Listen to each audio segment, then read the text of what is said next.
Why was no one there to meet her? The C-130's engines howled into the heat, rising off the cracked earth of the Kandahar desert.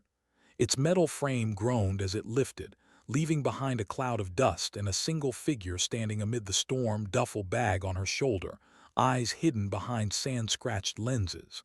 That was how she arrived. No fanfare, no salutes, just another name off a roster and onto another. Specialist Anna Sharma. Once she'd been Master Chief Sharma, a name whispered, not spoken. But now just another logistics clerk reassigned to a forgotten base called Concordia. Routine reassignment, the papers said. She knew better. Exile wears many uniforms. Sometimes it's a quiet desk in the middle of nowhere. Sometimes it's the slow death of being unseen. She adjusted her duffel, the weight oddly comforting. It reminded her of long deployments of nights when the only warmth came from the metal of a rifle pressed against her chest. Around her, the base sprawled in muted beige, tents, prefab buildings, and tired soldiers moving through the furnace air. The horizon wavered with heat. The sun was merciless, a pale god that took without giving. No one looked up as she passed. Inside the admin tent, the air smelled like dust and recycled sweat. A fan turned lazily overhead, doing nothing. Behind a desk, a young corporal blinked at her paperwork with the glazed eyes of someone who'd stopped caring months ago. Specialist Sharma Logistics, he muttered. Tent Delta, Supervisors Sergeant Mitchell, mess opens at 1800 that way. He didn't even meet her eyes. Anna just nodded. Silence was easier. It had always been her armor, the one thing no one could take or twist. She turned, following his vague gesture toward a row of tents. Outside, the light hit her like a hammer. She walked with the precision of someone who'd never learned how to slouch. The soldiers she passed noticed just enough to wonder, then looked away. She was short, compact, every line of her posture controlled. Hair pulled tight, no wasted motion. But to them she was just another body, another cog in the machine. Tent Delta smelled of disinfectant and old canvas. 12 bunks, 6 to a side. She took the last one, the corner with a view of the door and the only window. Defensible, always defensible. Old habits don't fade, they wait. She unpacked with the precision of ritual. Socks folded into perfect squares. Toiletries lined under the false bottom of her locker. Beneath them, wrapped in oilskin, lay a KBAR knife and a disassembled Sig Sauer P226. The metal gleamed faintly under the weak light. It wasn't on any manifest. Neither was she, not really. They thought she was broken, that she'd failed the system. They'd forgotten she'd been the one who built her survival out of failure. Later at the depot, Sergeant Mitchell didn't bother with introductions. He just grunted at her and pointed toward a pile of comms gear. Inventory those radios. Tanaka'll show you. Tanaka, the same board corporal from earlier, led her between stacks of boxed equipment. The air smelled of cardboard and hot metal. Half the serials are worn off, he said. Scanner doesn't work, just do your best. Anna took the data pad. I won't need the scanner. Her voice was quiet, deliberate. She tilted the first radio, catching the faint etching of its serial number under the dim light. 17 Alpha 9 Kilo 03 Bravo 6, she murmured, fingers moving faster than the pad could register. Tanaka frowned. You can read that. The etching leaves a refractive pattern, she said, not looking up. Catch the light at 45 degrees. The numbers appear. He watched her finish 6 radios in the time he'd manage one. Her movements were efficient, almost mechanical. Not rushed, just impossibly precise. It wasn't speed, it was control. Tanaka glanced at a crate labeled satellite phones. She paused mid-entry, tilting her head slightly. That crate, supposed to be refrigerated, she said. He blinked. They're just phones. They're Elbin models, she corrected, eyes scanning the label. Lithium polymer cores. They'll go unstable above 40 degrees. The warehouse is over 50. He hesitated, checked the manifest, and froze. She was right.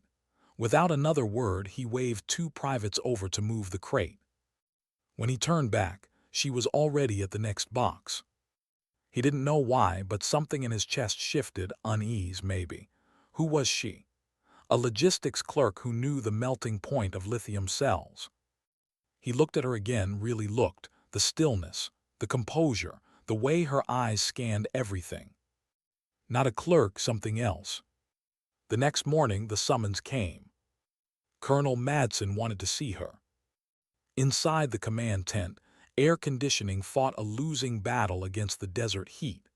Maps lined one wall, a dark wooden desk in the center, too expensive, too heavy for this place. It was there to remind everyone who mattered. Madsen was in his late 40s, sharp jaw, colder eyes, a man who'd made a career out of authority. He didn't ask her to sit. Specialist Sharma, he said, flipping open a thin personnel file. Your record's unusual. Anna stood at parade rest, eyes fixed on the wall behind him. 10 years Navy, he continued, most of it redacted, then a transfer to the Army logistics support. Bit of a step down, wouldn't you say? He smirked. Looks to me like you washed out, couldn't hack it with the big boys. Her voice was steady. My record is accurate, sir. No emotion, no reaction. Madsen leaned back. He wanted a flinch, some proof of weakness. He got nothing. Let's make this clear, he said. You count boxes, you file reports. You stay out of the way of real soldiers. Any trouble and you'll be cleaning latrines until you ship home. Understood? Crystal, sir. She turned sharply, executed a perfect about-face and walked out. Madsen watched her go, satisfied. Another misfit put in her place. But Anna's steps were measured, her face calm. Inside, something colder moved. Not anger that would fade. This was something older, deeper. He had read her file, but he hadn't read it. He thought the blacked-out lines meant failure. He never realized what kind of secrets were heavy enough to bury in ink. She walked out into the sun. Her eyes automatically scanned the perimeter, the guard towers, the pattern of patrols. Her mind began to map. She didn't need orders for that. Observation was reflex. Survival was instinct. He thought she was done. He had no idea what kind of animal he just locked in a cage. The week that followed blurred into silence. She became a ghost in the depot. Inventories balanced to the last bullet. Requisitions filed before deadlines. Mitchell stopped giving her tasks. She finished them before he could explain. She ate alone, slept light, walked the perimeter at dawn and dusk, not for exercise but for reconnaissance. She saw everything. The guard rotation at Tower 3, a predictable 5-minute gap during shift change. The blind spot in Sector 2's camera, 12 feet of dead zone behind an old ditch. The reaction force's sluggish drills, 3 minutes to mobilize, bunched cover formations, amateur mistakes. She didn't judge, she just recorded. Her mind cataloged details like a machine. Complacency was a disease, and this base was infected. At night, when others slept, she cleaned her sidearm, the old SIG she wasn't supposed to have. Each motion a whisper from a past she wasn't allowed to remember. Once she had been part of something precise, lethal, quiet. Now she was invisible for all the wrong reasons. Until one afternoon, when she volunteered to recalibrate the Javelin missile guidance optics. Mitchell had been happy to hand it off. You know how. I can manage. Sergeant Eva Ristova, leader of the Quick Reaction Force, watched from the corner, arms crossed, eyes narrowed. Anna disassembled the scope, cleaned the lenses by hand. No software, no shortcuts. Her fingers adjusted the boresight screws by micrometers. Her breathing slowed to a steady rhythm. Ristova frowned. Manual calibration's less accurate. The software compensates for standard atmospherics, Anna replied softly, never looking up. Doesn't account for high particulate matter. Thermal lensing from ground heat causes a half-mil deviation at 1,000 meters. Rostova's expression changed. The language, the precision, that wasn't logistics, that was experience. Her armorer checked the calibration afterward, returned pale. "It's perfect," he whispered. "Better than factory spec." Rostova turned, watching Anna sweep the floor as if nothing happened. A quiet, unreadable calm. And that was when the first crack appeared in Concordia's illusion of safety. Because the quiet woman no one respected had just made the soldiers around her feel small, and they didn't even know why. That night Rostova couldn't sleep. She kept seeing Anna's eyes, cold, still, watchful. The kind of eyes that had seen too much and decided to survive anyway. Outside, the desert wind shifted. The air hummed faintly, almost like static. Anna, sitting alone on her bunk, paused mid-motion. She tilted her head slightly, listening. Something in the rhythm of the bass had changed. But she didn't move, not yet. There was always a calm before the storm, and she'd learned long ago to listen to the quiet. Because sometimes the quiet screamed the loudest. What happens when the quiet ones finally move? It started at 2:13 hours. A whisper before the storm. A faint crackle of static rolled across the radios like someone exhaling into every channel at once. Then came silence. Every frequency went dead. The base's comms network, their lifeline, went dark. Inside the Tactical Operations Center, Colonel Madsen stood over a cluster of screens blinking to black. His jaw clenched. "Get me CENTCOM, get me anyone," he barked. But the only response was static. Outside, the night broke open. The first mortar fell near the motor pool, a flash of white light, a bloom of fire, the shockwave rippling through tents and bones alike. The second hit the barracks. The ground shook. The air tore apart. Then chaos. Sirens wailed, late, pointless. Soldiers scrambled, half-dressed, shouting orders no one could hear. The perimeter lights flickered, then died. The sky above Concordia lit with the angry orange of burning fuel. Madsen's voice cut through the panic inside the TOC. "Get the QRF moving, Rostova Sector 2, contain that breach." But the comms officer just shook his head. "Sir, the system's fried. We're blind." Madsen slammed his fist against the table. He was a man built on command, and command meant control. Now he had none. Outside, the war he'd only ever seen on a screen was suddenly in his lap. Tent Delta erupted in noise, soldiers fumbling for armor, for rifles, for boots. But Anna was already moving. The first mortar's whistle had pulled her awake before the impact came. Her body reacted before thought, 10 years of reflex. Uniform pants on, boots laced in seconds, weapon locked, chamber checked. 17 seconds from sleep to combat ready. She stepped into the chaos, not toward the bunkers but into the dark. The desert night was alive with muzzle flashes, green tracers from the enemy, red from the defenders. The air carried the metallic taste of cordite and the low, pulsing hum of fear. Soldiers shouted in the distance, disorganized bursts of gunfire cutting through the confusion. They were firing blind, too much noise, no discipline. Whoever was attacking knew exactly what they were doing. She kept low, using the shadows between burning vehicles. Her senses adjusted distance, light, angles, timing. Every corner was a calculation. Ahead, by the mess tent, Sergeant Rostova's team was pinned down. A machine gun raked their position from the second floor of the admin building, each burst precise, methodical. The RPK's rhythm was steady, confident. The kind of shooting that said, "We've done this before." The QRF was trapped, 5 soldiers crammed behind an overturned table trying to return fire. It was useless. They were boxed in, cut off. Anna watched for 6 seconds. That was all she needed. The machine gunner's position, his reload intervals, his field of fire. The open ground between them, 50 meters of exposed space, lit by a burning Humvee. No one could cross that in live. But she didn't plan to run through it. She planned to move between the light.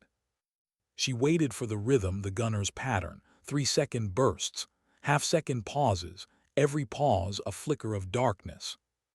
On the third pause she moved. Low, fast, silent. The world shrinking into fractions of a heartbeat. 3 short sprints, 3 timed drops into the dirt, each movement in sync with the enemy's reload rhythm. To anyone watching, she would have seemed like a mirage, appearing, disappearing, moving like a shadow that refused to die. She reached the fallen body of a soldier. His M4 still warm, magazines full. He wasn't breathing. She stripped the vest, the ammo, took the weapon. Her movements were mechanical, grief had no place here. She looked up. The RPK was still firing. The muzzle flash strobed the night in angry bursts. A direct approach was suicide, so she didn't take it. To the right of the building, a drainage culvert half collapsed, half full of sludge. It ran along the base wall and under the admin block. Filthy, tight, perfect. She slid into it without hesitation. The stench hit her like a wall, oil, rot, stagnant water. She ignored it. The world narrowed to breath and movement. She crawled forward, elbows scraping concrete. Every sound was amplified in the confined space. Her pulse, the distant gunfire, the soft grind of metal on grit. When she emerged, she was behind the building. The rear guard's voices drifted through the darkness, 2 men speaking in calm, lazy tones, confident, unafraid. That was their mistake. She pulled a flashbang from the vest she'd taken. Pin out, 2 count, tossed. The explosion was deafening, a white sun in a dark room. Before the sound even faded, she was moving. The first man staggered out, blind, clutching his weapon. She hit him once with the rifle butt, a crunch of bone and silence. The second turned, wide-eyed, firing wildly. She was already inside his guard. Her left hand clamped the rifle barrel, pushing it skyward. Her right hand, knife in a flash, cut upward beneath his jaw. The body went limp instantly. 2 seconds, 2 bodies, no noise. She wiped the blade on her sleeve and moved inside. The ground floor was empty. She climbed the stairs, every step deliberate, weight distributed to silence. The gunfire above was deafening now. She stopped just before the landing. The machine gun's bursts came steady, measured. She could hear the gunner shout, confident, cocky. She reached into her vest, took an empty magazine and tossed it down the hallway. The metallic clatter echoed. The gunfire stopped. A voice called out, "Ismail." That was enough. She moved. In a single breath, she cleared the corner. The gunner was mid-turn, swinging the RPK toward her. Too slow. 2 controlled shots, center mass. He fell, the heavy weapon clattering beside him. 1 final burst of bullets carving the ceiling before silence claimed the room. Anna stood still for a moment, breathing slow. The smell of burnt powder mixed with blood and dust. Outside, the battlefield changed. The enemy's rhythm broke. Rostova's team, realizing the machine gun had gone silent, surged forward. The trapped soldiers broke from cover, regrouping. From the command tent, through the only working security feed, Colonel Madsen watched the scene, grainy, pixelated, but clear enough. On the monitor, a lone figure darted across open ground, disappeared into the shadows. Then minutes later, the RPK fire ceased. He stared, "Who the hell is that?" His XO shook his head. "Not one of ours, sir, not QRF." "Then who?" Moments later, Rostova's voice crackled over a half-dead radio, breathless and raw. "TOC, this is Rostova. RPK nest neutralized. Unknown friendly inside the admin building. Whoever it is, they just saved my team." Madsen's chest tightened. "Identify that operator." There was a pause. "Sir, I think it's Specialist Sharma, from logistics." The silence that followed was heavy. Every officer in the TOC turned to look at him. "That's impossible," Madsen said quietly. "I saw her file." Tanaka stepped forward, His face was pale, voice low. "Sir, I saw her leave her tent. It's her. It's Sharma." The colonel didn't respond. His eyes were locked on the frozen screen, on that still frame of the small, solitary figure standing where his soldiers wouldn't dare to go. Something inside him shifted. His certainty, the armor of authority, cracked. He had called her broken. He had been wrong. The battle raged on. While the mortars slowed, new reports came flooding in, panicked runners, sweat-soaked, gasping for air. The contractors' compounds overrun. Civilians taken hostage. They've fortified the admin annex. Madsen looked at the tactical map. The enemy had split the base in half, hostages in the middle, his own troops trapped on either side. His SOPs were useless. A frontal assault would kill everyone inside. He felt the weight of it, the helplessness. Command meant nothing when the book didn't have an answer. But somewhere inside, he knew who did. He turned to Tanaka. "Find Specialist Sharma, bring her to me, now." Outside, amid the burning tents, Anna had already returned. She was checking the wounds of a fallen private when Rostova's voice reached her. "Command wants you in the TOC." Anna tied off a tourniquet, wrote the time on the soldier's forehead, and stood. Her face was unreadable. She gave Rostova a nod and walked into the night. Inside the command tent, the noise stopped the second she entered. She was covered in soot and blood, none of it hers. The M4 hung loosely at her side. Her gaze swept the room once, measured, detached. Madsen looked up at her, and for the first time there was no arrogance in his eyes, just confusion, and something close to respect. "The enemy holds the admin annex," he said, his voice tight. 10 hostiles, at least a dozen hostages. They've barricaded the entrances. My men can't breach without casualties." He hesitated. "You took out that machine gun nest, alone." Anna said nothing. "I need that building clear. I need those hostages alive." He exhaled slowly. "Can you do it?" The room was silent. Anna looked at the map projected on the wall, every detail sinking in instantly. "The windows are reinforced polycarbonate," she said softly. "Doors are blocked. The central staircase is a fatal funnel." Madsen blinked. "So it's impossible." Her eyes lifted to the roof section on the schematic. "What's on the roof?" "HVAC units, a satellite dish, maintenance hatch." She nodded once. The hatch connects to a 3-foot ventilation shaft, runs vertically to the ground floor, service vents into the main conference room. "How do you know that?" "I read the blueprints during last week's fire suppression audit." Madsen stared. The room felt smaller, quieter. She stepped closer to the table. "I'll need a fiber-optic scope, 3 CS gas canisters, suppressed pistol, night vision. Rostova's team will draw fire on the west side. I'll go in from the roof." No hesitation, no doubt. Madsen looked at her, really looked, and saw not a clerk, not a specialist, but something the military machine had tried to bury. He gave a slow nod. "Get her what she needs." Then quieter, "Good luck, specialist." She returned the nod, calm, controlled. "Luck, not reliable, sir." And she turned to leave. As she stepped into the night, the air shifted again, the kind of shift you feel in your gut before everything changes.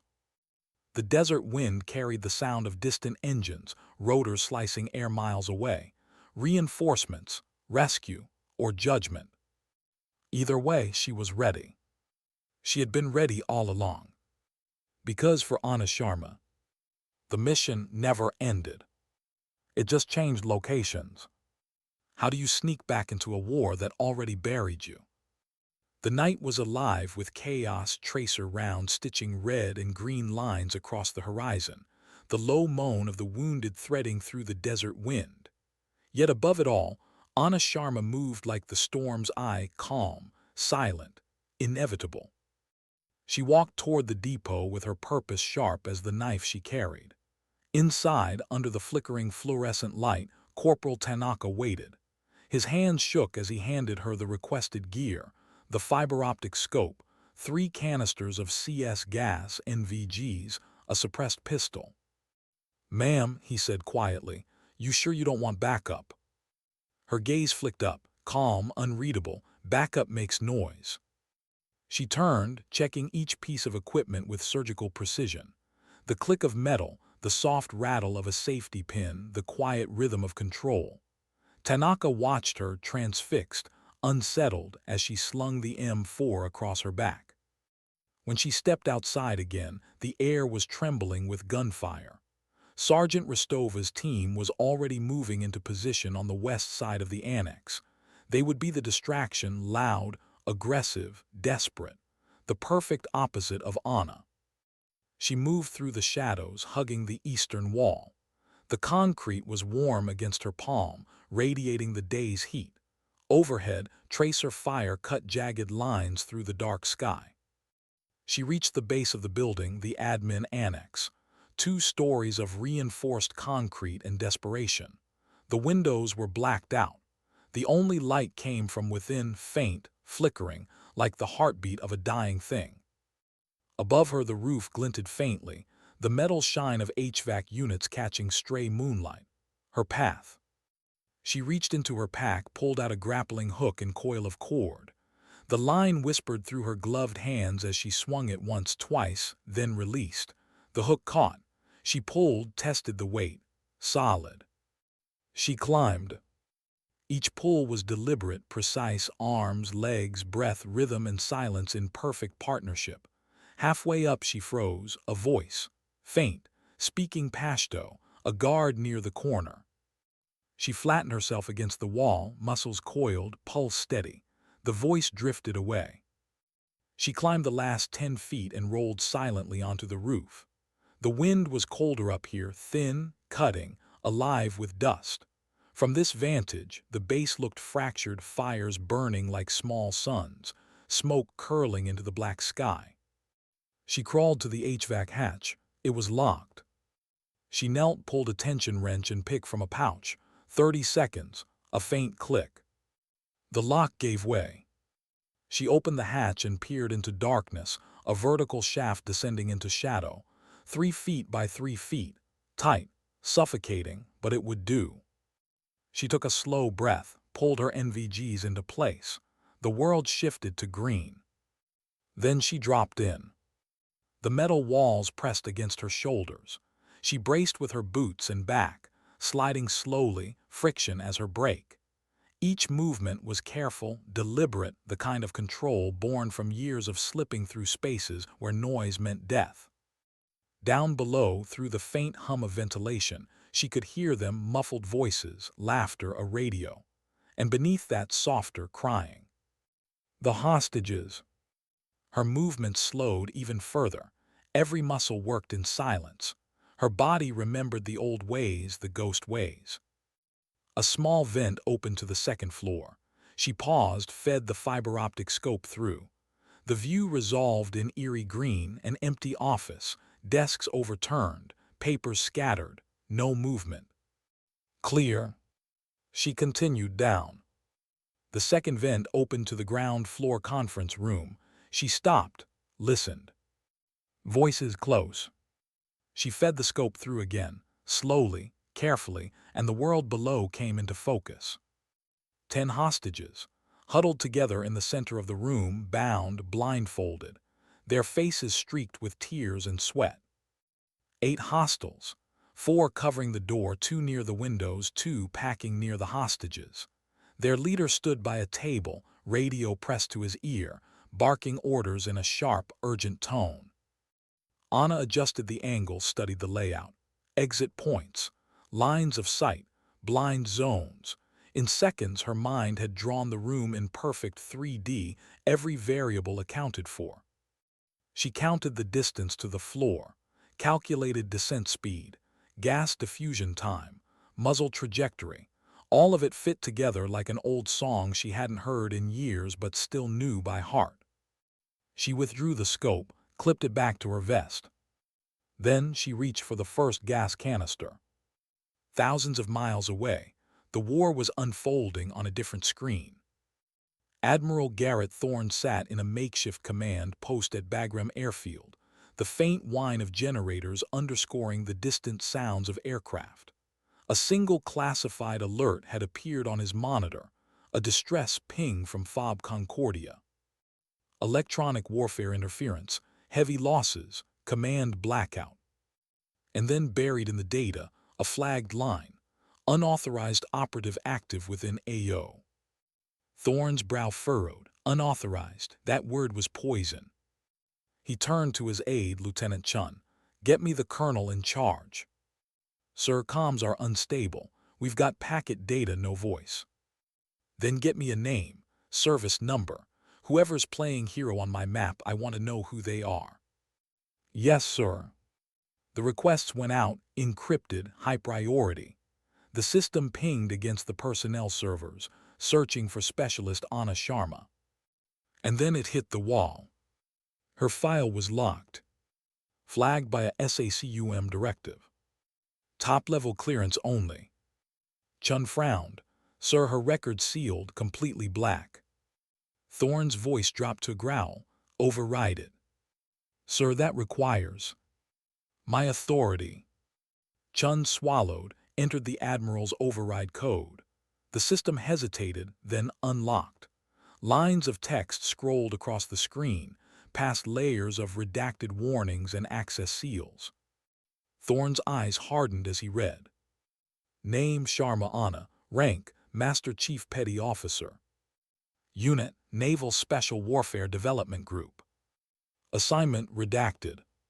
Status reassigned administrative. Dev grew. He kept reading operations, citations, mission summaries. Each line a ghost story from a war most people never knew existed. Operation Nightshade, Iron Citadel, Silent Serpent. Every mission marked solo infiltration. Every one labeled zero compromise. Then one name caught his eye, a single call sign. Callie. Thorne froze. He knew that name. Everyone in the community did. A phantom. A legend whispered about in training halls and classified debriefs. The operator they sent when even SEAL teams were too loud.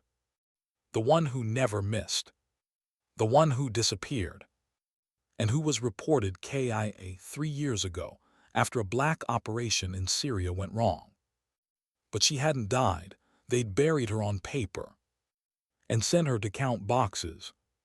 Thorne's voice was cold when he spoke. Get me a helicopter. Sir. Now. At that same moment, Anna reached for the gas canisters. She pulled the pins, one by one, and dropped them through the vent. Each fell silently into the room below. A heartbeat later, chaos.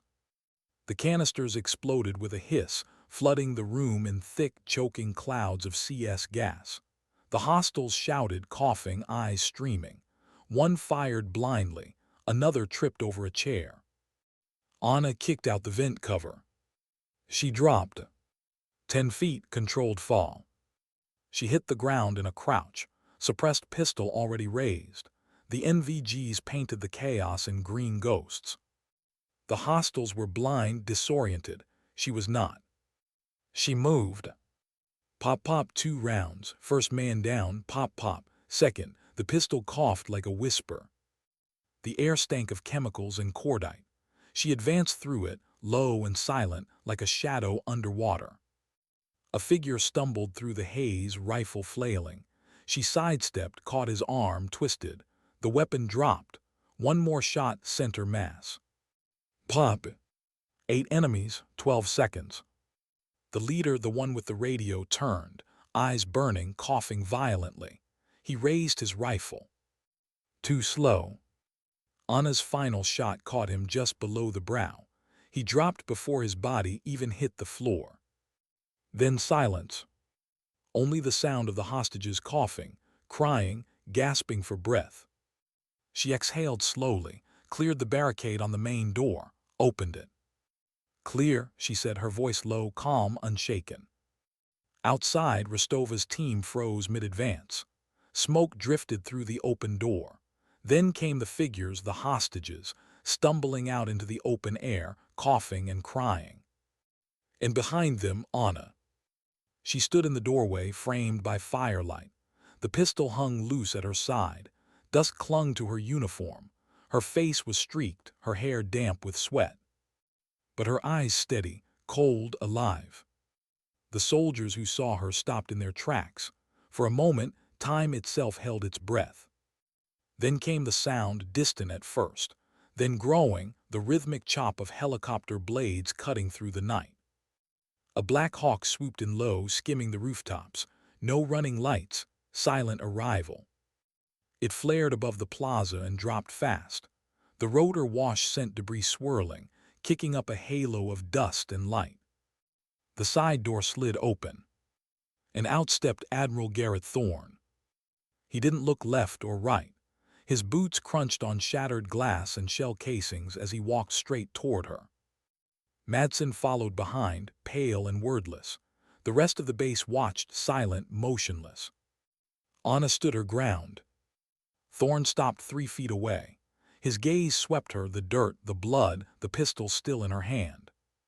He didn't see a specialist, he saw the truth. For a long moment neither spoke. The wind roared, the fires hissed. Then Thorne did something no one expected. He raised his right hand and saluted. Not the casual flick of a superior acknowledging a subordinate, but the sharp, deliberate gesture of one warrior recognizing another. Every soldier within sight froze, a 4-star admiral saluting a logistics specialist. Anna hesitated only a second, then returned the salute, crisp, flawless, her posture straight, eyes locked on his. 2 statues in the heart of the storm. For that single breath in time, rank and failure meant nothing. Only respect did. Thorne dropped his hand first, his voice low just for her. "Your file," he said, "doesn't do you justice, Master Chief." She blinked, the title, her true rank, spoken out loud for the first time in years. "They made a mistake sending you here," he said. Anna's voice was quiet, steady. "They sent me where they thought I belonged, Admiral." They were wrong. His eyes hardened. "Welcome back to the war, Sharma." Then turning sharply to a stunned Colonel Madsen, "Colonel, my office, now." He didn't wait for a reply. The rotors screamed again as the Black Hawk lifted, carrying the Admiral into the darkness. The fires of Concordia burned below, but the war, the real war, had just shifted. And for the first time in years, Anna Sharma stood in the open air and wasn't invisible. What happens after the war ends, but refuses to leave you? Morning came slow over Fab Concordia. The sun climbed out of the desert haze like a tired soldier, spilling its light across burnt vehicles and the wreckage of the night before. The fires had been extinguished, the bodies bagged, the silence restored. But peace never feels like peace when it's built on ashes. Anna Sharma sat alone on the steps of the admin annex, the same building she had crawled through in the dark just hours earlier. Her uniform was still streaked with soot, her left arm wrapped in a makeshift bandage. She hadn't slept. She didn't need to. Sleep was for people who could close their eyes without seeing ghosts. Around her, the base buzzed in slow motion. Engineers cleared debris. Medics checked the wounded. The dead were carried out on stretchers, each one draped in a tarp that couldn't hide the shape of a man. The living moved carefully, as if afraid that any sudden motion would shatter the fragile illusion that it was over. But in the silence between those footsteps, whispers had begun. They all said the same thing. The ghost. No one said her name anymore. To them, she wasn't Specialist Sharma, not after what they saw. She was the ghost of Concordia. The woman who walked through fire and came back out untouched. The one who saved them when the rules failed. She didn't feel like a ghost. She felt heavy, tired, alive in the way that hurts. The wind carried the smell of sand and burnt diesel. Somewhere, a radio crackled faintly. a voice calling for a casualty report that would never sound complete. Anna's eyes followed the horizon. Flat, endless, indifferent. The desert doesn't remember what happens in it. It just swallows the noise. Behind her, the sound of boots. She didn't turn. Specialist Sharma. Colonel Madsen's voice. But the command in it was gone. Now it carried the hollow weight of a man who'd seen himself in the mirror and didn't like what looked back. She turned slowly. He looked older in the daylight, lines etched deeper into his face. His crisp uniform hung wrong, like it didn't belong to him anymore. "I owe you an apology," he said. Anna studied him. The same man who told her she wasn't a real soldier. The man who dismissed her file as failure. "Don't," she said quietly. He frowned, confused. "Don't what?" "Don't apologize because the Admiral saluted me.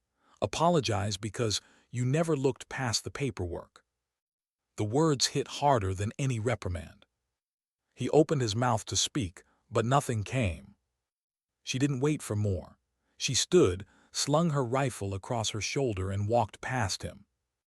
Behind her, Madsen's voice broke the silence one last time. "They're sending an investigation team," he said. "The Admiral's orders. He wants to debrief you personally." Anna stopped for a moment but didn't turn. "I expected that," she said. "He's not the kind of man who forgets loose ends." Madsen hesitated. He said you were one of his." Her voice was calm. "I was no one's colonel, not anymore." And then she was gone. Inside the mess tent, conversation died when she entered. Forks froze midair. Coffee cups stopped halfway to lips. Every head turned. The men and women of Concordia, the same ones who once looked past her, now watched her with the uneasy reverence of people seeing something they couldn't explain. Tanaka was the first to move. He stood, quietly grabbed a mug, poured fresh coffee and brought it to her table. "Fresh pot," he said, voice steady, respectful. She nodded, "Thanks." He lingered for a moment. "You really did all that alone?" Anna looked up, met his gaze. Her eyes were dark, calm, and immeasurably old. "No one does anything alone," she said softly. "We just carry the silence differently." He didn't know what to say to that. He just nodded and walked away. She sat there for a while, coffee cooling between her palms. Around her, the soldiers whispered. They didn't mean harm, not anymore, but the whispers still cut. Hero. Ghost. Killer. Legend. Every word felt wrong. Because legends are for stories, and Anna Sharma wasn't a story. She was what stories tried to forget. Outside, the helicopter came back. It landed in the same plaza she'd cleared the night before. Admiral Thorne stepped out. This time there was no rush, no chaos. Only a quiet authority that filled the space around him like a pressure drop before rain. He found her sitting on a bench near the motor pool. Her posture was straight, her hands resting loosely on her knees. "Master Chief," he said. Her head turned slightly, a faint smile touching her lips. "That's a title I haven't heard in a while." Thorne stood in front of her, silent for a beat. His eyes took in the bandaged arm, the dirt-streaked uniform, the exhaustion she didn't bother to hide. "You saved a base that wasn't your responsibility," he said. "You operated without orders, without support, and you prevented what could have been a massacre. That's not a reprimand. That's a commendation." She looked down at her boots. "Commendations don't erase exile, Admiral." Thorne's expression didn't change. Exile was a mistake. Anna's voice was quiet, almost detached. "It was deliberate. I was never meant to come back." He crouched slightly, bringing his face to her level. "Do you really think we bury people like you by accident?" Her eyes met his. "You buried me because I reminded you what the war really costs." Thorne didn't deny it. He couldn't. He straightened, exhaling through his nose. You were right back then about Nightshade, about the mission. Her voice sharpened just a fraction. And the civilians. He looked away. The civilians weren't supposed to be there. Anna let the silence hang. Then she said, they always are. The wind picked up, scattering dust between them. Thorne finally spoke again. You're being reassigned. MacDill Air Force Base. Joint Command Liaison. Classified Operations Oversight. You'll have authority again. She stared past him at the horizon. The same endless desert that had once felt like a prison and now felt almost honest. Authority, she said softly. That's a word with too many ghosts. He studied her face for a long moment. Don't make the mistake of thinking you're done, Sharma. You're not. You were built for this world, whether you like it or not. Then he handed her a sealed envelope. Your transfer orders. She didn't take it right away. Her fingers hesitated for the briefest moment before closing around it. I'll think about it, she said. He nodded once. You've earned that right. As he turned to leave, she called after him, Admiral. He stopped. She held his gaze. Why the salute? For a moment Thorne didn't answer. Then quietly, because respect has to start somewhere. And then he was gone. Days passed. The heat returned. The routine reasserted itself. The desert doesn't stop for heroes. But something in Concordia had changed. When Anna walked through the base, soldiers straightened without meaning to. They didn't speak. They didn't need to. They just watched. Sergeant Ristova would nod at her in the mornings. Not a salute, not a greeting, just a small, silent acknowledgement between survivors. Tanaka made sure her coffee was always hot. Even Mitchell, gruff, disinterested Mitchell, started filing his reports on time. No one said it out loud, but the base felt tighter, sharper. They patrolled more carefully, checked their blind spots. Because they'd all seen what happened when one person stopped believing the illusion of safety. They'd seen what a real soldier looked like. Anna didn't claim the legend they built around her. She didn't talk about it. She didn't need to. Her silence said enough. One evening, she sat alone near the perimeter wall. The desert wind was softer now, carrying the faint hum of generators and distant laughter from the mess tent. In her lap, her knife, the old KBAR, rested across a cloth. She wasn't sharpening it. She was cleaning it, slow, methodical.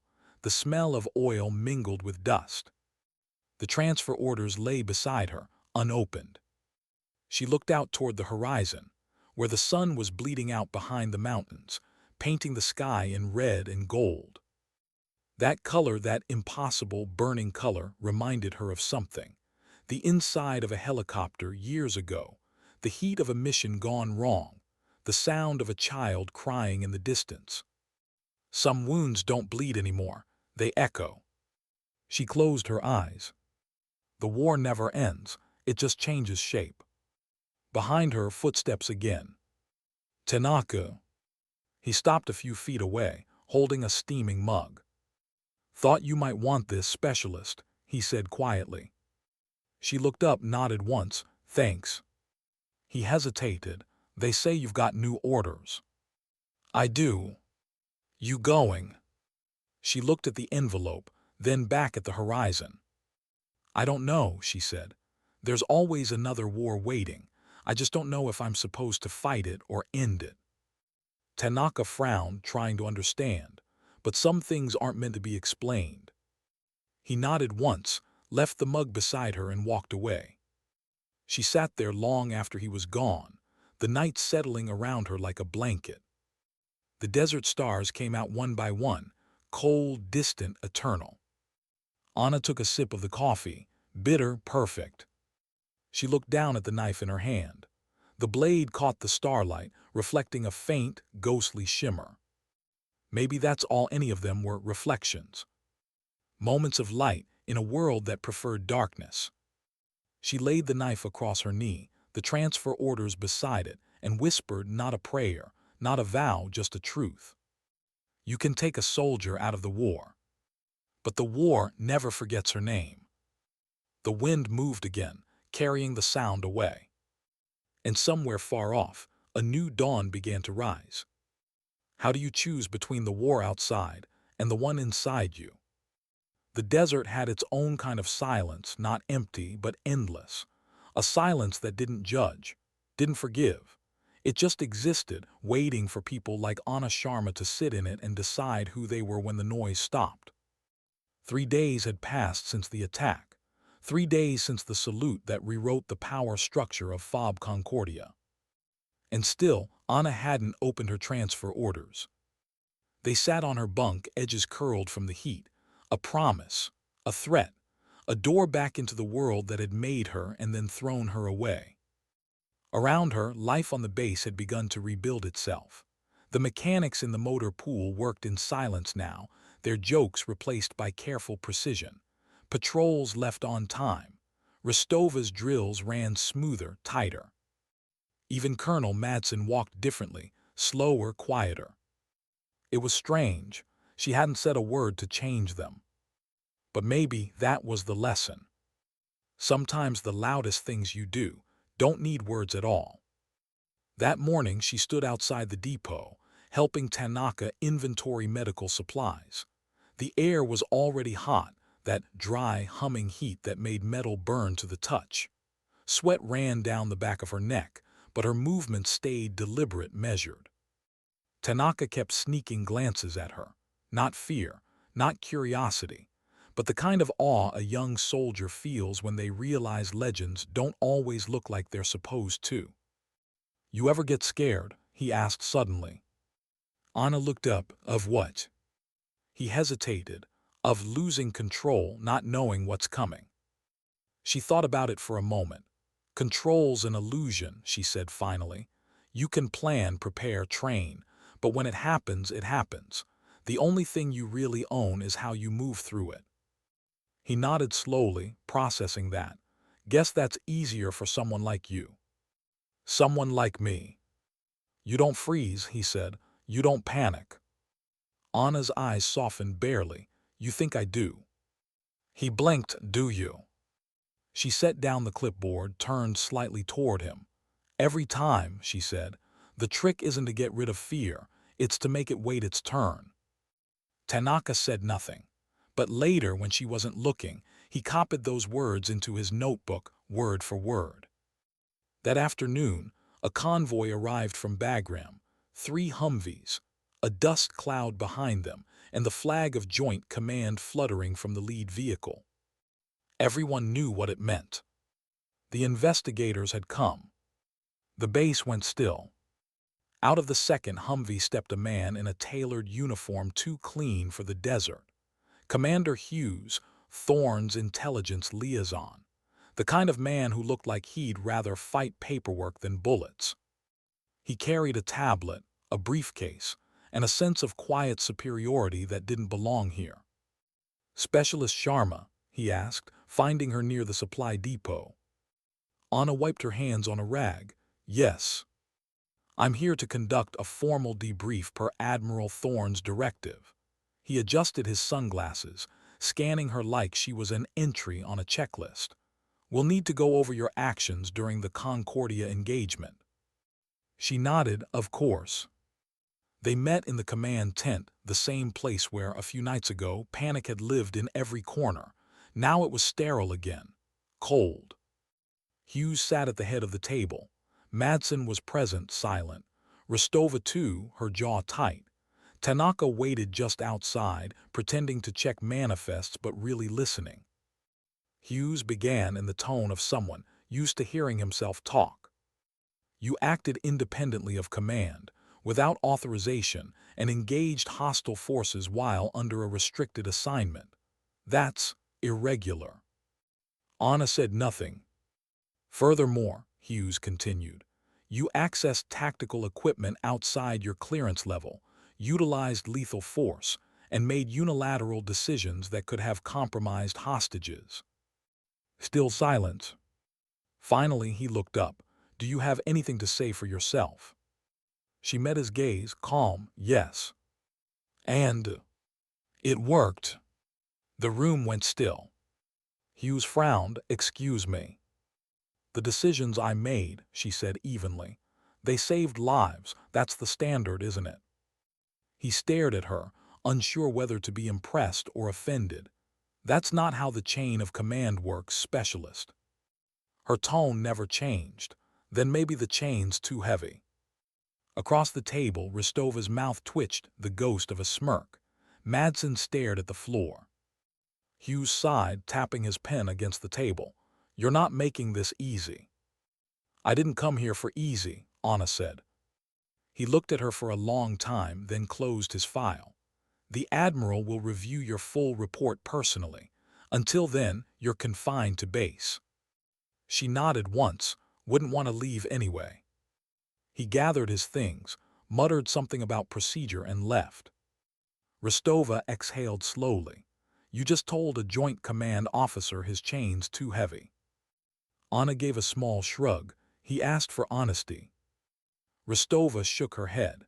"You know, for someone who doesn't talk much, you've got a talent for making words hit like grenades." Anna almost smiled. Old habit. That night the desert cooled again. Anna walked the perimeter, her ritual. The guards no longer questioned it. They just nodded as she passed. The stars were sharp, endless, cruel. She stopped near the wire, the same section she'd studied weeks ago when she'd first arrived. The camera blind spot still existed, a 12-foot strip of darkness. She stared at it for a long time. Every system has a flaw. Every human too. And sometimes the flaw is the only honest part. She crouched, touching the sand where the enemy had entered. The prints were fading now, blown soft by the wind. Soon there be no sign of the attack at all. Maybe that was how it was supposed to be. Footsteps behind her.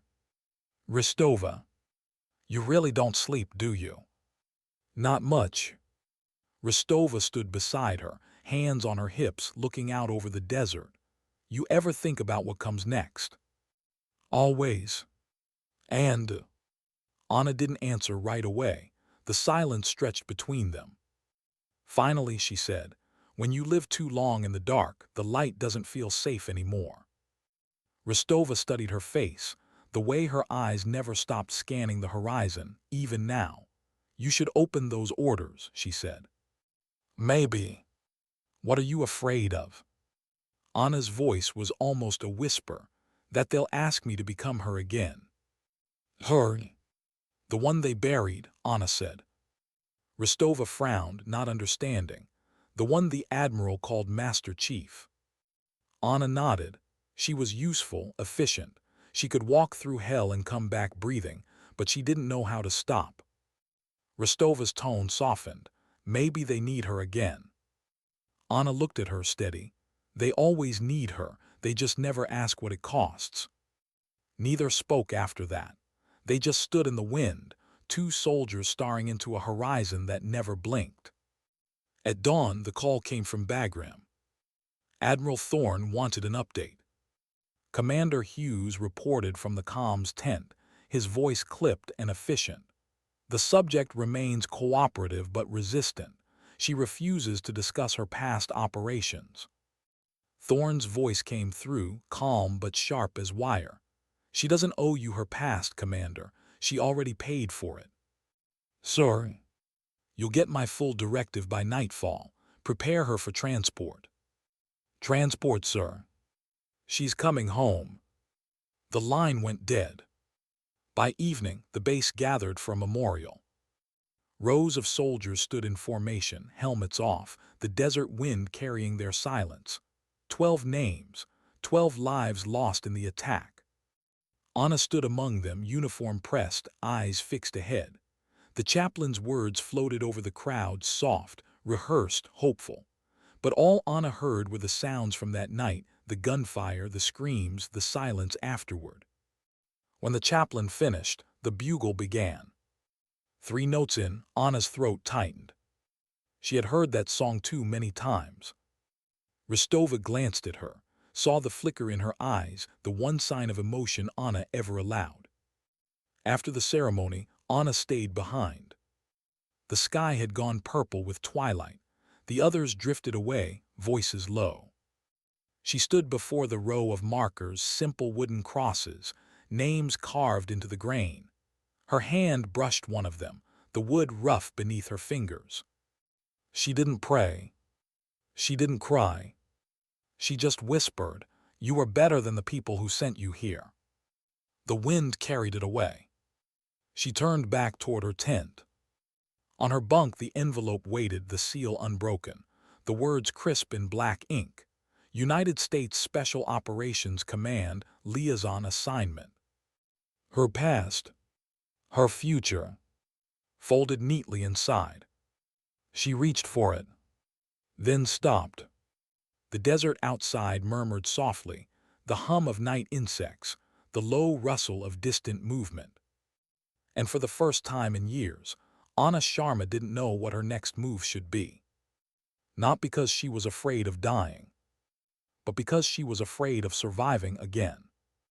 Later in the darkness, her voice would come back to her, not loud, not certain, but clear enough to hear inside her own head. You can't keep living in the middle of a war and calling it peace. Maybe it wasn't about where she went next.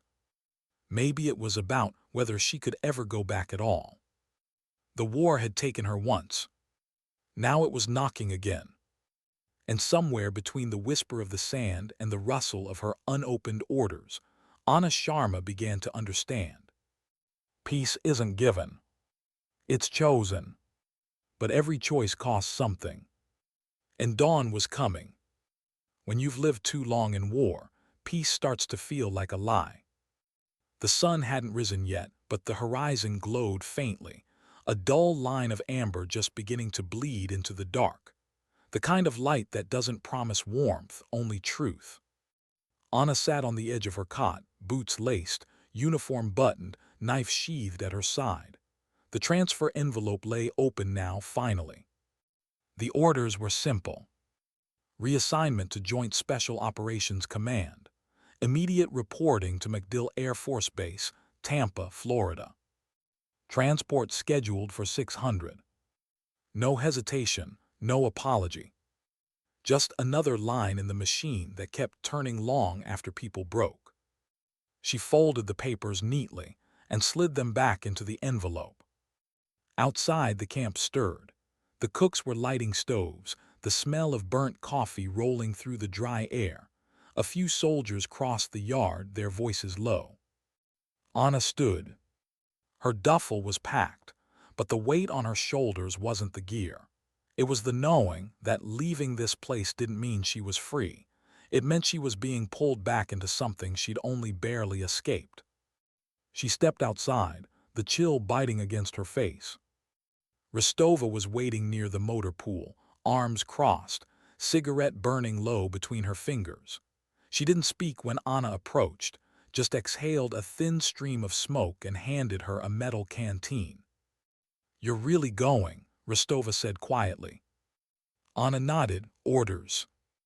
Rostova smirked faintly. "They always find a way to drag you back, don't they?" Anna took a sip from the canteen. Water, cold, clean. "Maybe that's what I'm good for."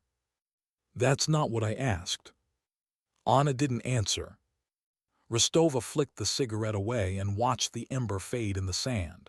"You could stay. No one here's going to question it, after what you did." Anna shook her head. "It doesn't work like that." "Maybe it should." Anna looked at her, really looked, and something like sadness flickered in her eyes. "You're a good soldier, Sergeant.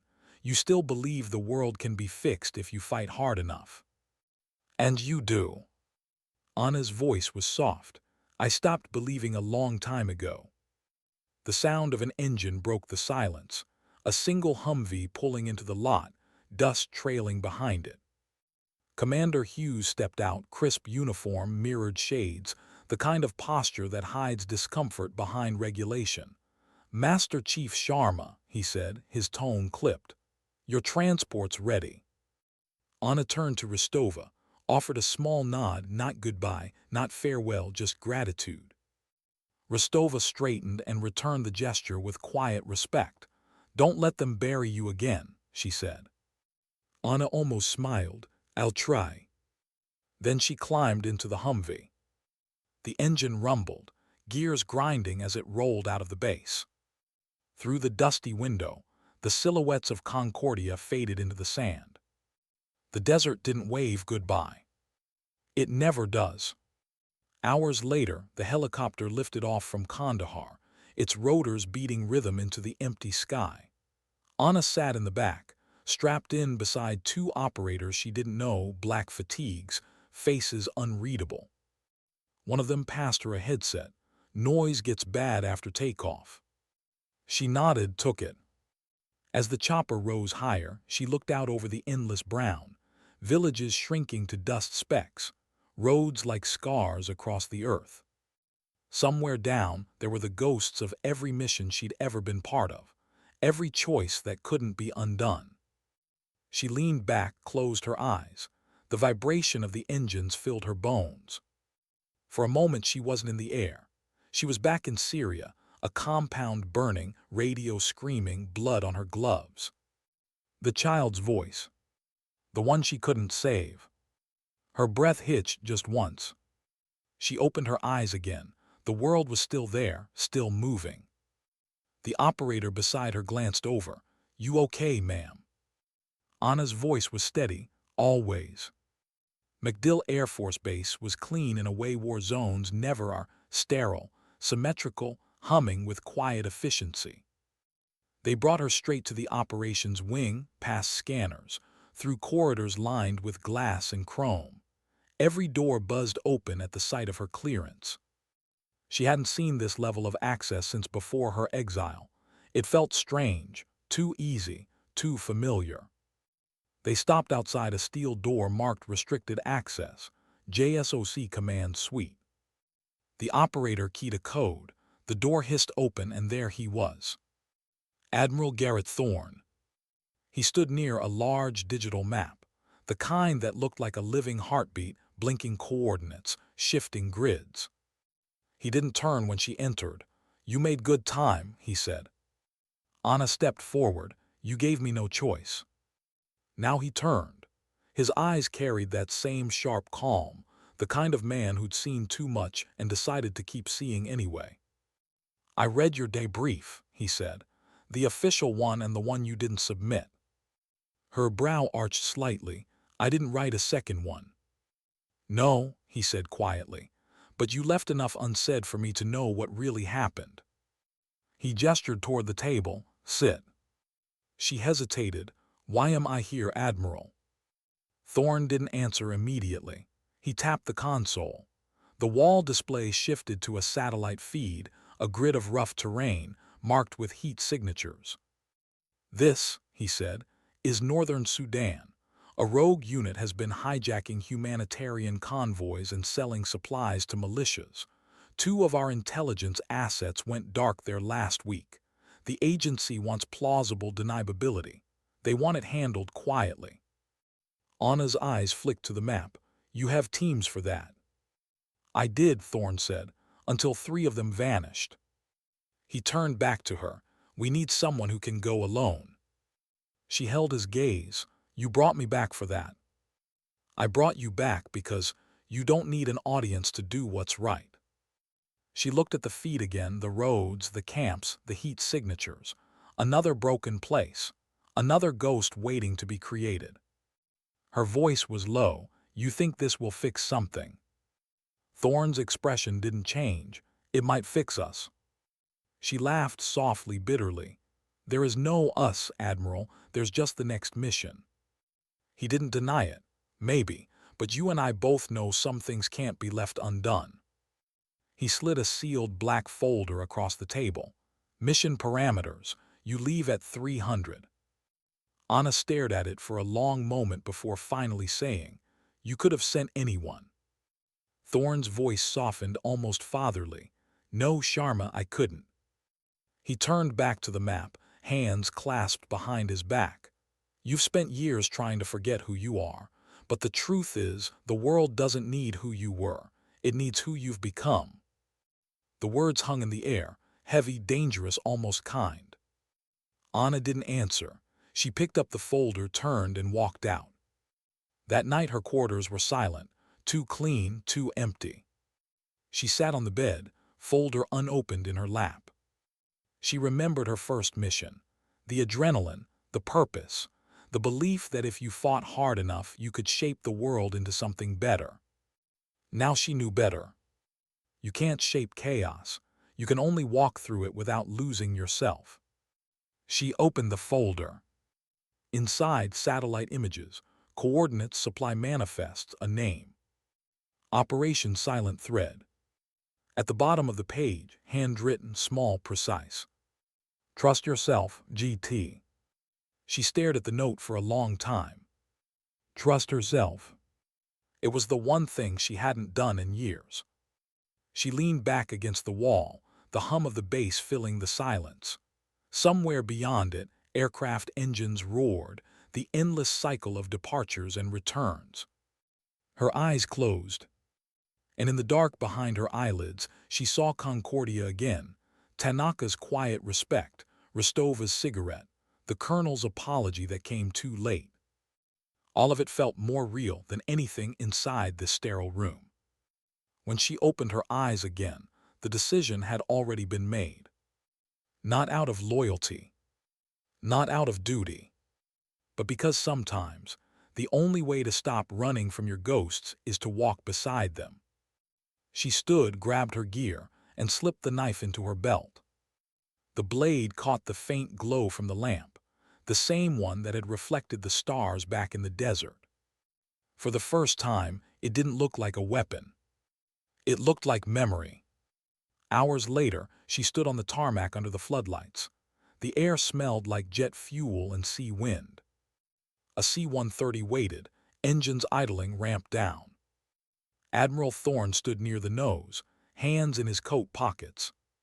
He looked at her, nodded once. You're cleared for off-book authorization.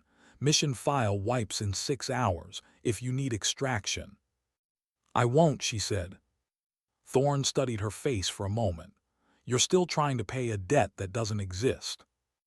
Anna adjusted her pack. Then maybe I'm the only one who remembers it did. He didn't stop her as she turned toward the ramp. Didn't salute. Didn't speak. She walked into the plane's shadow, the roar of the engines swallowing the last of the words they'd never say. The ramp lifted. The aircraft began to roll. And as the base lights fell away behind her, Anna Sharma closed her eyes again, not to forget, but to remember what silence really felt like. Not peace. Not freedom. Just acceptance. The kind that hurts less, but never stops hurting. What do you call a mission you already know will break you? The C-130 flew blacked out for 9 hours straight. No lights, no chatter, just the hum of engines and the sound of oxygen masks hissing faintly in the dark. Anna sat alone near the rear cargo door, helmet in her lap, eyes half closed. She wasn't resting. She was listening to the rhythm of the plane, the vibration under her boots, the subtle tone changes that told her everything about altitude and speed. Old habits never die. They just wait for you to need them again. When the red light blinked overhead, she stood, slung her pack and tightened her harness. The loadmaster gave her a silent thumbs up. The ramp opened. Wind roared in hot, dry, endless. She looked out into the black sky. Below, nothing but sand and scattered dots of dim firelight, the edge of northern Sudan, where governments end and ghosts begin. Then she stepped into the dark. The parachute opened clean, smooth. She drifted down soundlessly, landing in a shallow dune valley. The night was still, no crickets, no movement, just wind whispering over the sand. She packed the chute, buried it, checked her GPS. 30 miles from the coordinates. Alone again. That was how she worked best. She moved through the desert like a rumor, low, deliberate, each step planned before it happened. The stars above were sharp and endless, her only witnesses. By dawn, she reached the first waypoint, the remains of an abandoned aid camp.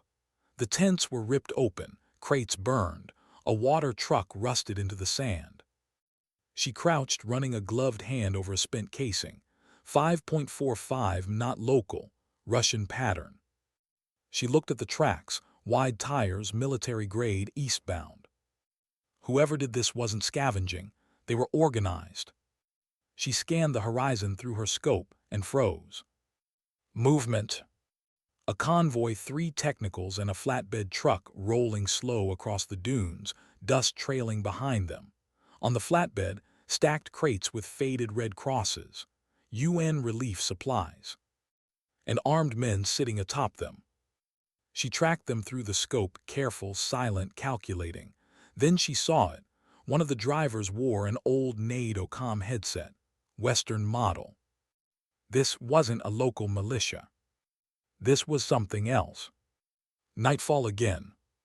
She found the convoy's camp by following the tracks to a canyon cut deep into the desert, invisible from the air, perfect for hiding.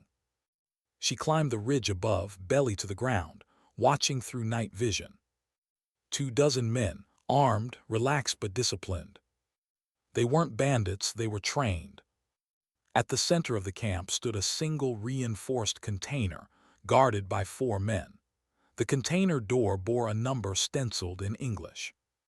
42 Delta. She zoomed in and froze again. That was a U.S. tactical code. Her heartbeat slowed, the kind of calm that comes not from peace but from realization. Whoever these men were, they weren't outsiders.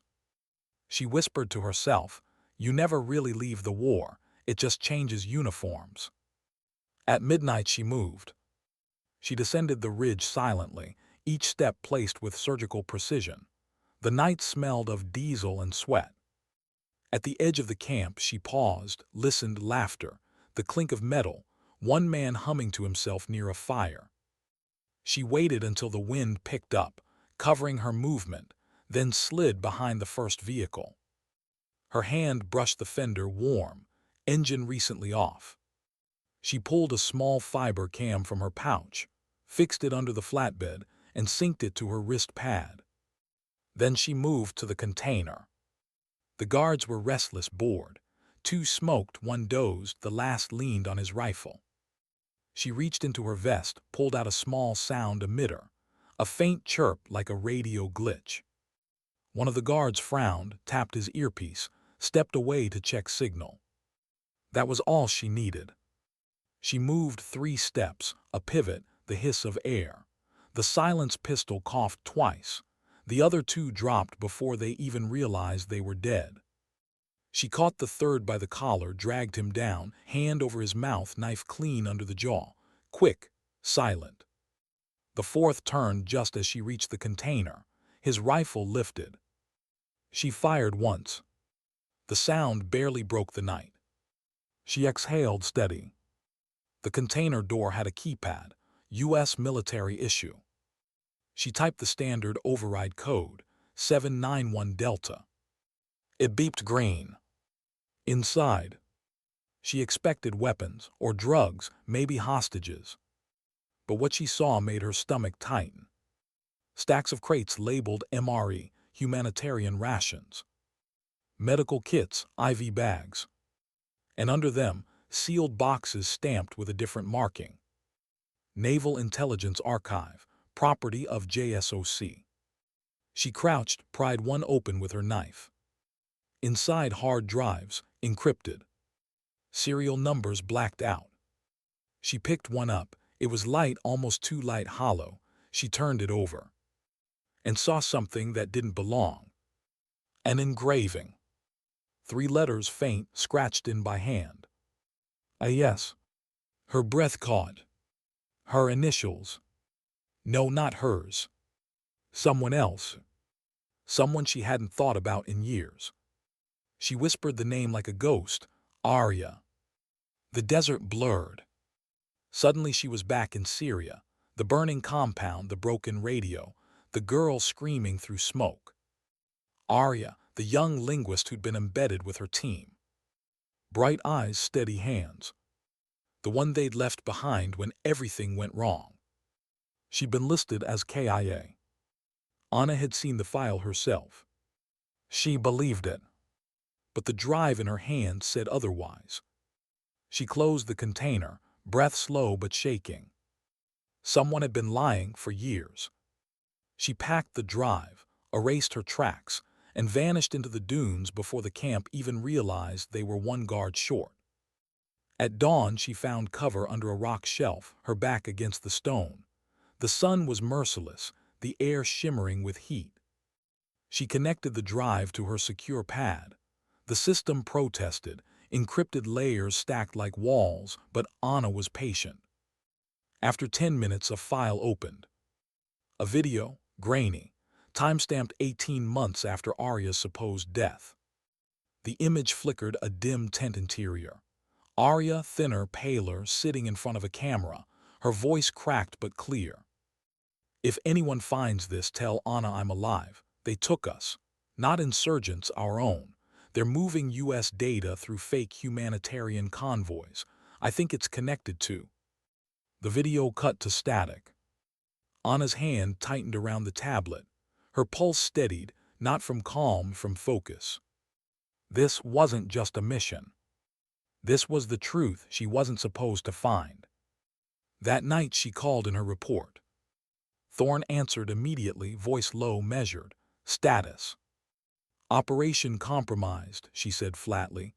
"Hostile forces are ex-military. And Admiral," she hesitated, "I found something." "What kind of something?" "Personal, you need to see it yourself." Silence on the other end, then coordinates. She gave them. "Hold position, I'll send extraction." She paused. "Negative, they're moving again, I can follow." "Sharma." "I'll be careful," she said. Then she cut the line. She didn't trust silence anymore, not even his. Hours later, she followed the convoy east, keeping distance, staying downwind. The stars above were hidden behind thin clouds, the kind of sky that promises a storm. The truck slowed near a ravine, headlights off. They were meeting someone. Through her scope, she saw them, 3 more vehicles, American, black, unmarked. Men stepped out, suits, not fatigues, government issue, clean and out of place. They exchanged cases, papers, handshakes. Then one of them turned, face caught in the glow of a match. Commander Hughes. The same man who'd interrogated her at Concordia. Anna's pulse didn't spike. It dropped, a cold, measured rhythm. She watched as Hughes shook hands with the leader of the convoy, then climbed back into his vehicle. So that was it. The relief thefts, the cover-ups, the erased missions. All part of something higher. Something buried deep enough that even Thorne might not know. Or maybe he did. Maybe everyone did. She lowered the scope. The choice she'd been running from was here again. If she reported this, it would disappear. If she stayed quiet, she'd be complicit. And if she acted, she'd be erased for real this time. She sat in the sand, the night pressing in close, and whispered to herself, "No more ghosts." She drew the knife, the one she'd cleaned under the Concordia stars, and stared at the faint reflection of her own eyes in the steel. Then she began to move. Not fast, not loud. Just inevitable. The kind of movement that means everything is about to change. The next day at JSOC headquarters, Admiral Thorne received a scrambled transmission, one line, audio only. Anna's voice calm, controlled. "You were right, sir. Some things can't be left undone." Then static. Then silence. The satellite feed from northern Sudan went dark 6 minutes later. In the desert under the searing sun, a column of smoke rose slowly, faint, thin, then gone. No bodies were found. No tracks. Only a single item left in the sand, a worn military knife, initials etched into the handle, A.S. Whether it stood for Anna Sharma or Arya Stone, no one could ever be sure. But somewhere in the static of classified channels, one name started to echo again, the ghost they thought they buried. Callie.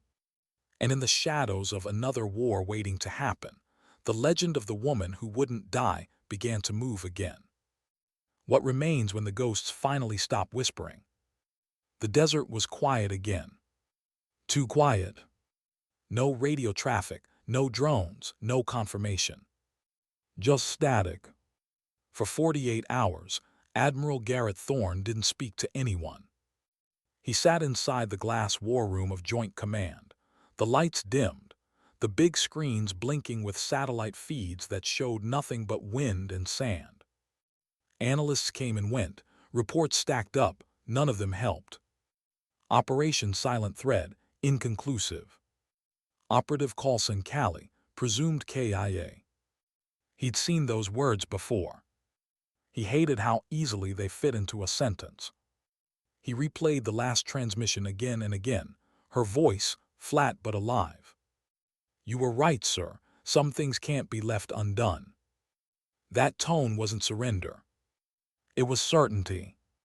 He closed his eyes, let the sound linger. Then the door opened. Commander Hughes walked in or limped, rather his arm in a sling, bandaged from shoulder to wrist. His face was pale, his uniform ash-stained. "Sir," he said quietly. Thorne didn't look at him. "You made it out." "Yes, sir. The convoy was ambushed. We lost everything. The drives, the vehicles, the men," he hesitated. "And Sharma." Thorne turned slowly. "Ambushed." "Yes, sir," Hughes swallowed. "By who, we don't know, but whoever it was knew our patterns, our call signs, our encryption codes." Thorne's gaze hardened. "And you think she's dead?" "Yes, sir." Thorne studied him for a long time, too long. Then quietly, "You're lying." Hughes blinked. "Sir, you said we lost everything. You don't lose what you never owned." Hughes froze. Thorne stepped closer, voice low, controlled. "I know about the relief convoys, the fake manifests, the shipments routed through non-government contracts." "Sir, I don't." The Admiral's tone was ice. "You thought burying data under humanitarian codes would hide it from oversight. You were wrong. You were sloppy, and you used my operative to clean up your mess." Hughes stammered. "Sir, I was following." "Orders?" Thorne's voice rose, the first crack in his control. "Whose? Because they weren't mine." "Silence." Thorne leaned in, eyes hard enough to cut steel. "If she's dead because of you, Commander, pray I never find proof." Hughes said nothing. He just nodded, pale and trembling, and left the room. The door closed behind him with a soft click, quieter than a shot but louder in consequence. Thorne turned back to the screens. Somewhere out there in the dunes, the war had eaten another soldier. But part of him didn't believe she was gone. He couldn't. Not Anna Sharma.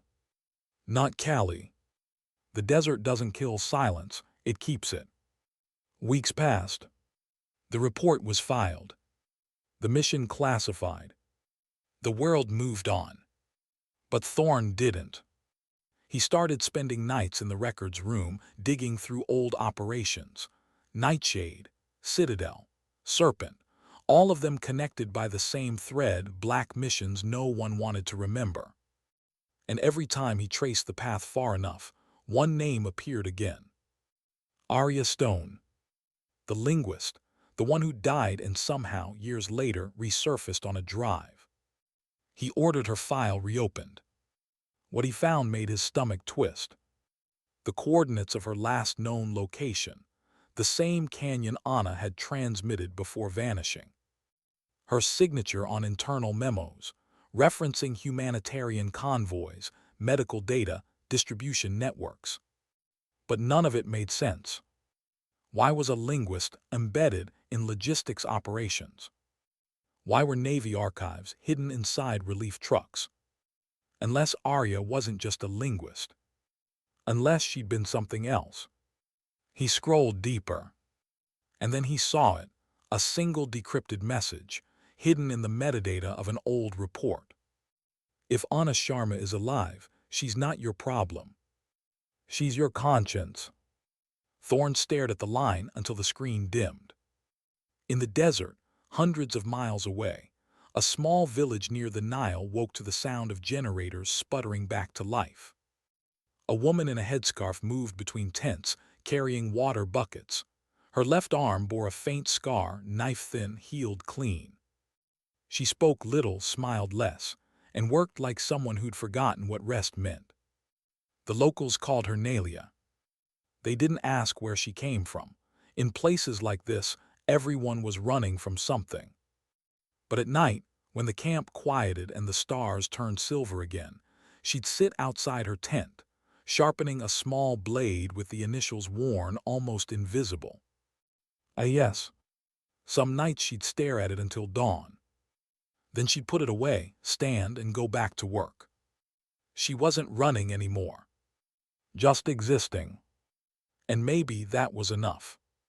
One evening, as the sky turned the color of rust, a jeep appeared at the edge of the camp. Two soldiers stepped out, local militia, harmless, but the man who followed them was not. Tall gray hair, navy coat unbuttoned. Admiral Garrett Thorne. The camp doctor saw him first. You're looking for someone. Thorne's eyes scanned the crowd. Maybe. And then he saw her. For a heartbeat, neither moved. She didn't look surprised. Just tired. He walked toward her slowly. The sand crunched under his boots. I thought you were dead, he said quietly. You buried me twice, she replied. He stopped a few feet away, studying her face. You could have called. I did, she said. You just didn't like what I said. He almost smiled. You destroyed classified property, went off-grid, and faked your own death. That's not exactly retirement protocol. She shrugged. It was cleaner than paperwork. He exhaled through his nose. You found the girl, didn't you? Her eyes softened. What was left of her? Arya. Anna nodded once. They broke her trying to fix something that wasn't broken. She told me before she died the files were a decoy. The real evidence was in people, not drives. Thorne's shoulders slumped. So she's gone. Yes. They stood in silence for a long moment. The wind tugged at their clothes, the smell of diesel and dust hanging between them. Finally, Thorne said, You could come back, we could make it right. Anna looked past him at the tents, the children running between them, the women boiling water over makeshift stoves. Make what right, Admiral? She asked softly.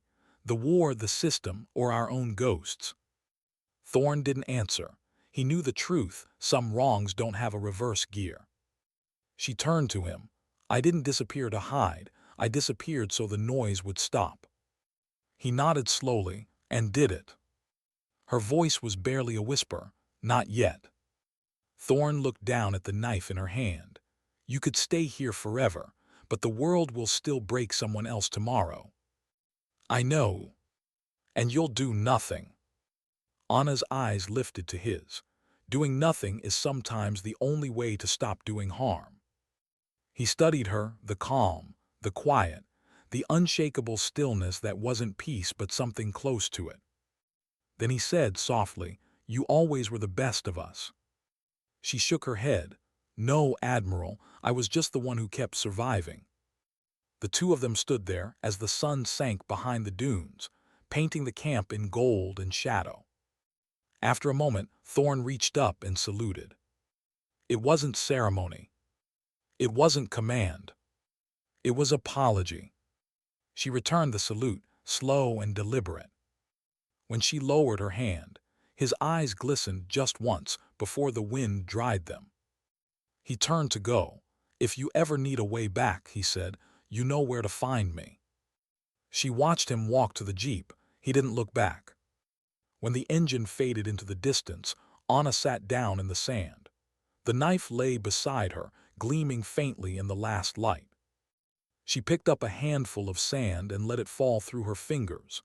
Each grain caught the dying sun for a heartbeat, then vanished. That was life, not victory, not defeat, just moments that shined and disappeared. She whispered, mostly to herself. Sometimes dignity doesn't speak, it simply acts. The wind carried it away. Night again. The stars returned, scattered like promises no one could keep.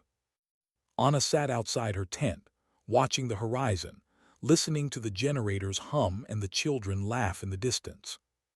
For the first time in years, the sound didn't hurt. It didn't fix her either. But maybe healing isn't about fixing. Maybe it's about learning to exist without the armor. She looked down at the knife, at her reflection warped in the steel, and whispered the name one last time. Arya. Then she pressed the blade into the sand until only the handle showed, and left it there. The desert would keep it. The ghosts, too. Far away in an office that never slept, Admiral Thorne stood by the window overlooking the base lights. A single envelope sat on his desk, unmarked, hand-delivered. He opened it. Inside was a folded scrap of paper, no signature, just 6 words written in careful, neat script. The silence isn't surrender, it's mercy. Thorne read it twice, then closed his eyes. Outside, a transport plane lifted into the night. Another mission, another generation, another story starting somewhere in the dark. He watched it climb until it vanished into the stars. And for the first time in a long career of noise, command, and loss, he whispered to no one, "Rest easy, Master Chief." Then he turned off the lights. The desert wind blew again, across the forgotten canyons, the buried camps, and the quiet graves of people who never asked to be legends. Somewhere among them, a woman walked unseen, blending with the dust, her shadow stretching long behind her. She wasn't a ghost anymore. She was the silence after the war. And in that silence lived the truth she'd fought for all along. That courage isn't noise. It's persistence. It's the choice to keep walking when no one salutes you anymore. And maybe that's what salvation looks like in the end. Not medals, not headlines. Just one woman, one act, one moment of stillness that outlives the war.